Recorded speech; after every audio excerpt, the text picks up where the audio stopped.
আসসালামু আলাইকুম ভিউয়ার্স, আমার ইউটিউব চ্যানেলে আপনাদের স্বাগতম জানাচ্ছি। আজ আমরা শিখব জিরো অ্যাকাউন্টিং সিস্টেমে কিভাবে ইনভয়েস সেটিং করা হয়। তো এখন আমরা আছি জিরো অ্যাকাউন্টিং সিস্টেমের ড্যাশবোর্ডে। এখন আমরা কোম্পানি ড্রপ ডাউনে গেলে সেটিংস দেখতে পারবো। তো সেটিংসে ক্লিক করি। আমরা এখন অর্গানাইজেশন সেটিংসে আসলাম। অর্গানাইজেশন সেটিংসের এখানে দেখেন ইনভয়েস সেটিং দেখা যাচ্ছে। তো ইনভয়েস সেটিংয়ে ক্লিক করি। আপনারা দেখতে পাচ্ছেন ইনভয়েস সেটিংসের ইন্টারফেস।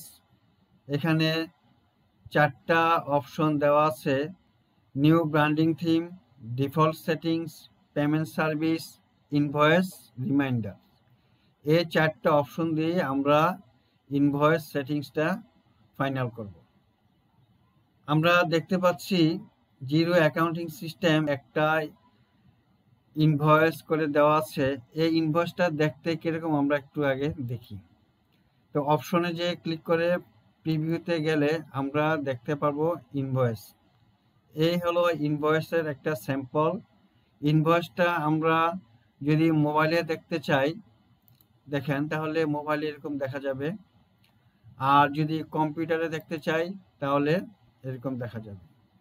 ইনভয়েসে সাধারণত কি কি আইটেম থাকে দেখেন। ইনভয়েসে এখানে এই কোম্পানির লোগো দেওয়া থাকে, তারপরে যাকে আমরা চিঠি দিব, ইনভয়েস দিব, সেই কোম্পানির নাম থাকে, ইনভয়েস নাম্বার থাকে, ভ্যাট নাম্বার, ইস্যু ডেট থাকে, ডিউ ডেট থাকে, আর ফর্ম কোত্থেকে আমরা দিচ্ছি সেই কোম্পানির নাম, তারপরে আইটেমসের ডিসক্রিপশন পুরো দেওয়া থাকে, সাবটোটাল অ্যামাউন্ট দেওয়া থাকে, ভ্যাট থাকলে ভ্যাট রেট দেওয়া থাকে, টোটাল অ্যামাউন্ট দেওয়া থাকে, তারপরে এখানে কোনো শর্ত থাকলে এটা উল্লেখ থাকে।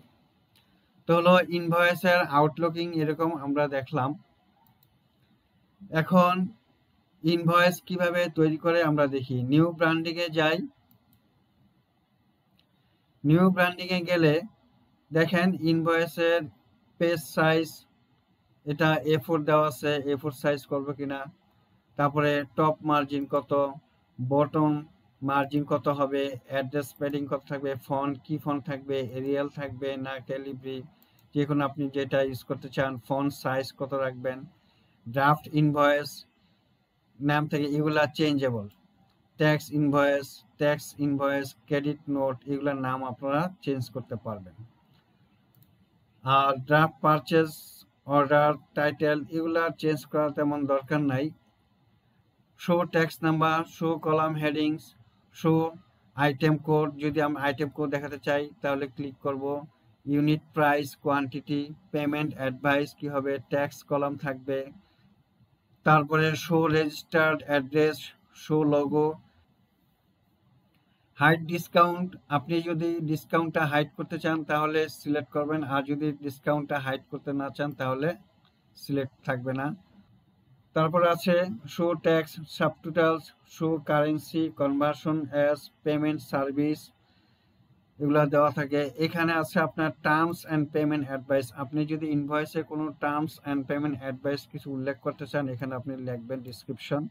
তারপরে কোর্স, যখন আপনি কোনো কোটেশন দেবেন কোটেশনে এখানে কোনো শর্ত থাকে এখানে উল্লেখ থাকবে। লোগোটা আপনি কোনখানে রাখবেন, লেফটে রাখবেন না সেন্টার না রাইটে রাখবেন। ট্যাক্সেস, এটা কি এক্সক্লুসিভ ট্যাক্স না ইনক্লুসিভ ট্যাক্স, যেটা আপনি সিলেক্ট করতে চান। আর এখানে আছে কোম্পানির ডিটেলস অ্যাড্রেস। তো আমি এখন দেখেন এখানে ডেমো একটা নাম দিয়ে একটা ইনভয়েস তৈরি করতেছি। উইন্ডো ডেমো দিয়ে একটা ইনভয়েস তৈরি করলাম, সেভ করলাম।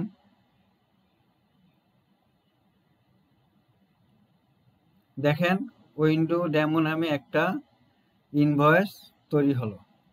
আর পূর্বে ওরা স্ট্যান্ডার্ড একটা ইনভয়েস তৈরি করে রেখেছিল।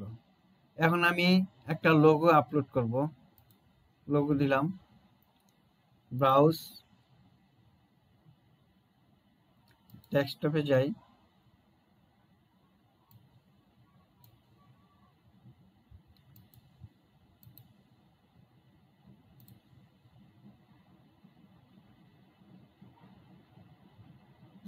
এই যে দেখেন এখন উইন্ডো ডেমো টেকনোভা সিস্টেম ইনক নামে এই লোগোটা আপলোড হলো। এখন এটা ইনভয়েসটা দেখতে কিরকম দেখেন, প্রিভিউ।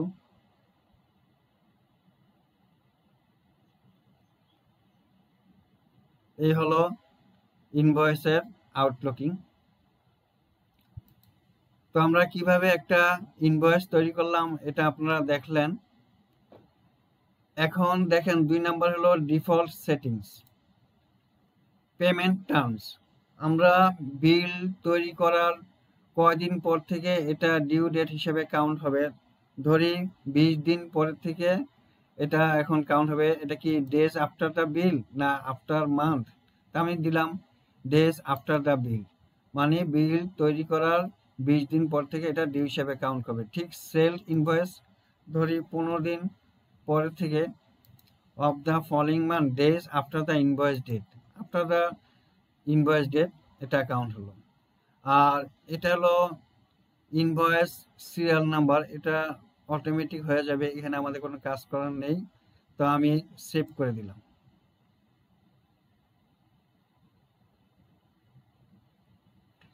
এখন দেখেন পেমেন্ট সার্ভিস। দেখেন ইউএসএ, ইউকে যে বাইরের দেশের কোম্পানিগুলো, তাদের পেমেন্ট সাধারণত অনলাইন ব্যাংকিং পেমেন্ট এদের লিঙ্ক থাকে, যেমন visa, master card, American express, credit card, PayPal, এগুলোর মধ্যে তারা পেমেন্ট করে।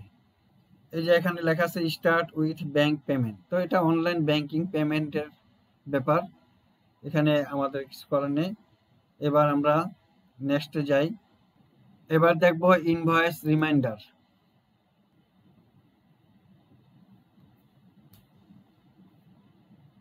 আমরা ইনভয়েস রিমাইন্ডারে দেখতে পাবো, দেখেন email customer when an invoice is. তা আমরা এখানে ক্লিক করলে কাস্টমারকে রিমাইন্ড দিবে যে ইনভয়েসটা তৈরি করার পরে 7 দিনের মধ্যে পেমেন্ট করবে কিনা, 14 দিন বা 21 দিন, 25 দিন, বা আপনি এখানে অ্যাড রিমাইন্ডার ডেট দিতে পারেন। আপনি যে ডেট সিলেক্ট করবেন ওই সিলেক্ট অনুযায়ী কাস্টমারের নিকট ইনভয়েস চলে যাবে মেল সহ, এবং তাকে রিমাইন্ড দিবে যে 7 দিন ওভার ডিউ হয়ে গেছে, আপনি এটা পেমেন্টের ব্যবস্থা করেন। এটাই হলো ইনভয়েস রিমাইন্ডার। ভিউয়ার্স, এবার আমরা একটা ইনভয়েস আপনাদের দেখাচ্ছি। বিজনেসে যাই, ইনভয়েস। আমরা পূর্বে একটা ইনভয়েস করে রেখেছিলাম, তো ইনভয়েসটা ওপেন করি।